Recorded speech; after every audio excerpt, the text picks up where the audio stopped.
Micronian.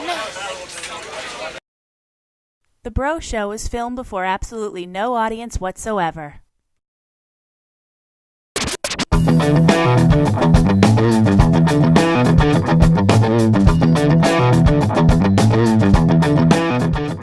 Are you ready?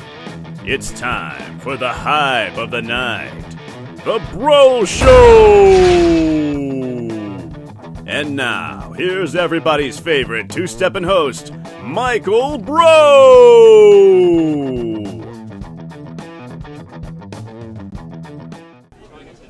Oh, hi there! Welcome to today's show. Thank you for stopping on by. As you can see, we're actually on the scene at the New Jersey Collectors Convention. I'm actually using a different mic than I normally do.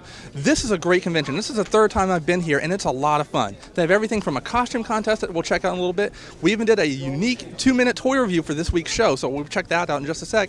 And this week in Geektastic history is actually going to focus on the New Jersey Collectors Convention. That being said, let's get right to our Toy and Geeky News segment, or the Geeky News Minute update with Mike. So Mike, take it away. Thanks, Mike. Let's get to this week's Geeky News Minute update. First up, we gotta say it. The Avengers movie was the biggest movie opening of all time for any movies out there, comic book hero or otherwise. $207 million were brought in from the Walt Disney Company for this movie, where we not only had Thor, we had Captain America, we had Hulk, we had Iron Man, you had Black Widow, you had Hawkeye, you had Nick Fury, you even had Loki stirring up trouble. Needless to say, this was the biggest movie opening of all time, beating Titanic, beating Avatar, beating Star Wars with adjusted gross. It is by far a very good movie. Let's go to Mike to see what he thought of the Avengers movie when we know for a fact he saw it twice. Mike, what'd you think of the Avengers movie? I am Thor, God of Thunder. That is right. The Breaux Show has been to see the Avengers movie not once, but twice. And you know what? It is the best comic book movie ever made. When you get every superhero all together, I can't imagine. All I can say is I had to go see it again the very next day because it was so good. I can't believe everything I saw in that movie. Nick Fury was pitch perfect. Colby Smulders as Maria Hill, awesome. Fanatical. She looked great in a cat suit of blue. You had Scarlett Johansson, the scarlet red-haired assassin. Oh my God, she kicked a lot of butt. Then you had Hawkeye, Jeremy Renner as Hawkeye. That guy, I don't want to give away anything, but he isn't what you think he is in the beginning of the film, and then when he finally kind of comes to his senses, oh my God, he's amazing. The best archery I've seen in a movie, and that includes the Hunger Games this past year. Oh my God. Then you have Mark Ruffalo as the Hulk. Holy crap. That man just oozes intensity in his human form. And then when he gets to let loose as the Hulk just a couple times, oh my God. Oh my God. Can I just say we need a Loki ragdoll right now? I'm not trying to give away any spoilers here, but we need a Loki ragdoll because of a scene in the movie with him and Hulk. Then there's Captain America done by Chris Evans. Wow, again, he's just spot on as the Cap, as from the Captain America movie. And just seeing him not knowing what to do in the past 3 weeks since he came from 1942 3 weeks ago. Wow. And then, of course, you have Chris Hemsworth as Thor, Thor being the pivotal part of this movie because of Loki being the bad guy. Yeah, Thor just shows up and says, hey, I'm going to have a little talk with my brother. Thor! I love Thor. Thor is awesome. And then, of course, you have Robert Downey Jr. as Iron Man, and he has all the best lines in this movie. I gotta say, everybody had a lot of great lines, had a lot of great moments, but let's face it, Iron Man really kick-started this entire Marvel movie universe with the Avengers, and Robert Downey Jr. as Tony Stark, as Iron Man, perfect. Needless to say, you need to go check out this film. It's done so much already, $207 million already. We need to add to that total and make it a bigger and better film. And let's just say, if you get a chance, stay through the credits. There's a great tease for what could be potentially the bad guy for Avengers 2, and stay past the full credits, because at the end there's a no dialogue 1-minute scene that really just ties this whole movie together. It just brings it all and gives you a perfect little moment that I don't want to give it away, but you really just need to see it. Needless to say, I myself, the Breaux Show, Michael Breaux, loved this movie. Go check it out. Go check it out now. Well, folks, I guess you can say that Michael actually loved the Avengers movie, and I know for a fact he's going to go see it again this weekend. Now, this past weekend, we did want to cover Free Comic Book Day as well, but unfortunately, Michael got a little sick and was not able to attend any of the local comic book shops he really wanted to go to. I apologize profusely on the behalf of the Breaux Show and myself and Michael and everybody here that we weren't able to get out to stores like Comics and More in King of Prussia and Plymouth Meeting, and also Farpoint Comics out in Mays Landing, New Jersey. Again, I apologize, folks. I wish we could have covered it. However, I know it was a rousing success and know lots of friends who got lots of great goodies there. So next year we will be there, and I'm glad that everybody had lots of fun at Free Comic Book Day. Also, this weekend going on right now, as you can tell with the Breaux Show being on site, this past weekend was the New Jersey Collectors Convention over in Cherry Hill, New Jersey. Now, there's a lot of great stuff going on, from costume contests to lots of great storefronts there to lots of great cosplay. A lot of people dressed up just for the fun of dressing up. Let's take a look at what's been going on at New Jersey Collectors Convention right now.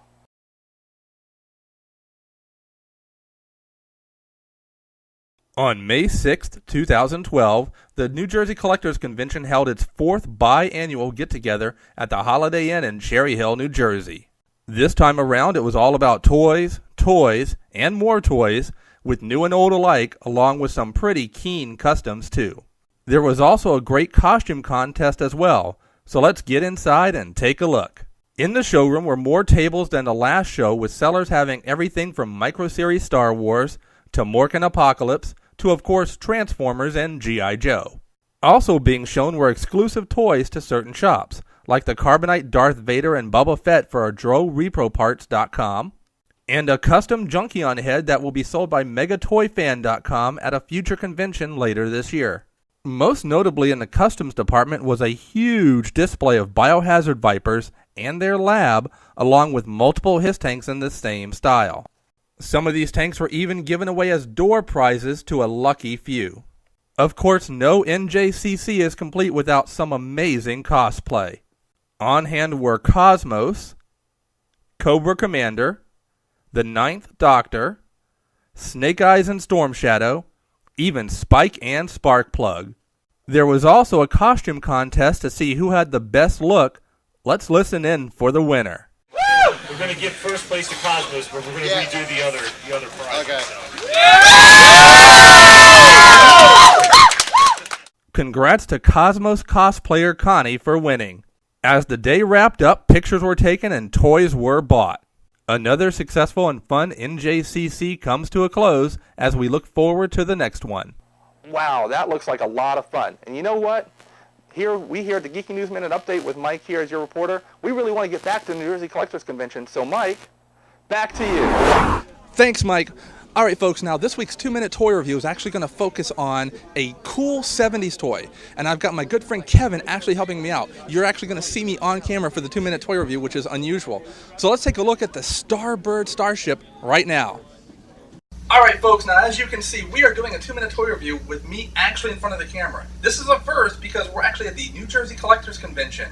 It's a convention that happens about every 6 months or so, and I'm here with my friend Kevin, and we're going to be reviewing a cool 80s, I take that back, 70s toy. Kevin, what toy are we going to look at today? We have the electronic Starbird. Oh, Nothing sounds like electronic Starbird. No, it doesn't. And the Starbird itself is one of the coolest toys from the 70s. I had one as a kid. I think I had one too.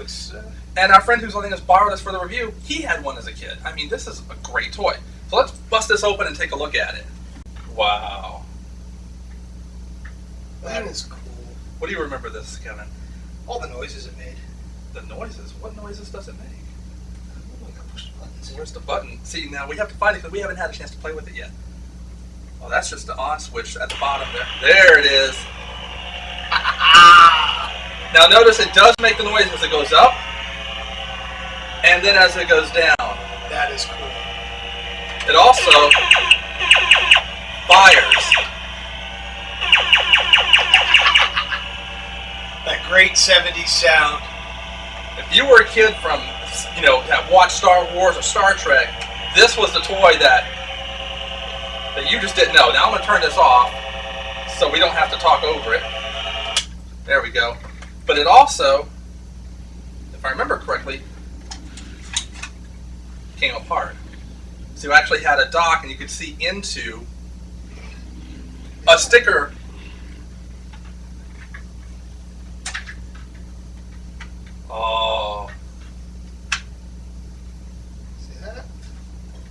Pulls apart. It looks cool.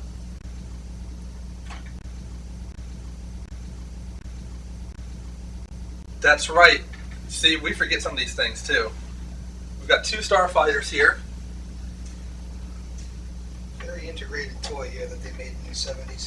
They don't make them like this anymore. They don't. And then the engine actually came out too. Oh, I think I broke it. Sorry.